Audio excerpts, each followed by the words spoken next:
देखिए, हाथरस की जो घटना घटित हुई है, निश्चित ही संपूर्ण भारत को शोक संतप्त कर दिया है उसने, और ये हृदय विदारक घटना है।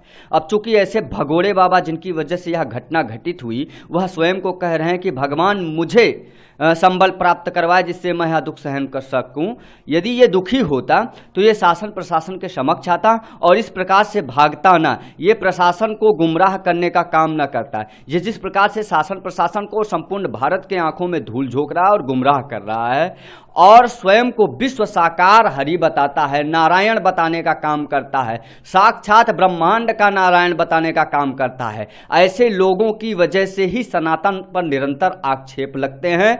और मैं प्रशासन से, उत्तर प्रदेश सरकार के प्रशासन से, उत्तर प्रदेश के माननीय मुख्यमंत्री श्री आदित्यनाथ योगी जी महाराज जी से निवेदन करता हूं कि ऐसे बाबा जिनका नाम सूरजपाल जाटव होता है और जो पैंट शर्ट पहनते हैं, सूट बूट जूता पहनते हैं और जूता पहनकर समाज में अपने आप को बाबा प्रस्तुत कराते हैं, ऐसे जितने भी बाबा हैं उनको चिन्हित करके गिरफ्तार किया जाए और सूरजपाल जाटव के साथ सख्त से सख्त कानूनी कार्यवाही की जानी चाहिए, क्योंकि लगभग 200 लोगों का ये निर्ममता पूर्वक हत्यारा है। इसके ऊपर 302 के तहत मुकदमे पंजीकृत किए जाने चाहिए।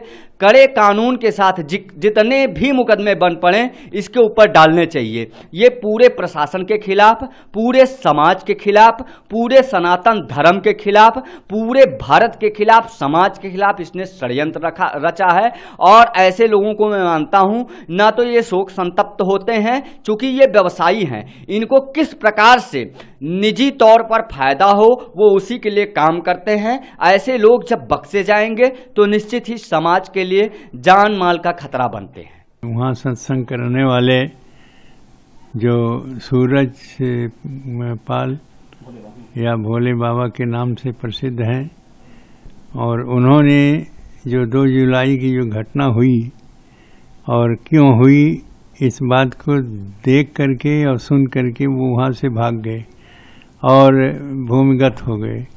अब इसके बाद इतने दिनों के बाद ये कह रहे हैं कि उस घटना से हम दुखी हैं, अपने वकील के माध्यम से, और ये सारी व्यवस्थाएं बता रहे हैं। यह बिल्कुल गलत है। सारी जिम्मेदारी जो भी कथा कहते हैं और जो उसमें घटना होती है वो उन्हीं की जिम्मेदारी है। उनको स्पष्ट रूप से जाकर के और सरकार के सामने इस बात को कहना चाहिए और जो अपना अपराध है उस अपराध को स्वीकार करें। और ये निश्चित है जांच हुई है, जांच में अपराधी माने गए हैं, इसलिए उनको जेल होना चाहिए, वो बंद होंगे। और सत्संग में जो घटना हुई और जिस प्रकार से भगदड़ मची, इसके कारण की जांच हो रही है और जांच सामने आने पर वो निश्चित है दोषी वही भोले बाबा जो है के नाम से जाने जाते हैं वह पकड़े जाएंगे। और उनकी जो इतने दिन छिप करके और इसको अब बोल रहे हैं वकील के माध्यम से, तो वो गलती है। उनकी गलती को क्षमा नहीं किया जा सकता। इतनी लोगों की जान गई है, इतने लोगों को जो परेशानियां हुई हैं और बहुत से ऐसे लोग हैं जो घायल होकर के अभी पड़े हैं, उनसे पूछताछ हो रही कि आखिर ये घटना क्यों हुई, ऐसा कारण क्या था। ये सारी बातों को जानकारी हो गई है।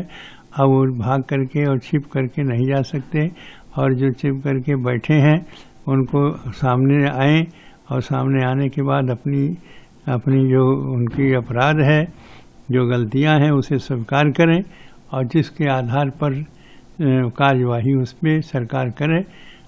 ये जो हुई है बहुत दर्दनाक, बहुत दुखी है। बहुत तमाम हमारे देशवासी इस घटना से कितने कष्ट में है, कितने दुख में है। हृदय विदारक घटनाएं रही जो सहनशील, उनको जो बचे हैं बेचारे जो है उनकी सहनशीलता और उनकी जो सहने की क्षमता है, रामलला उनको दें जिससे उनको थोड़ी शांति मिले। और यह घटना ही है बहुत ही दुखद है।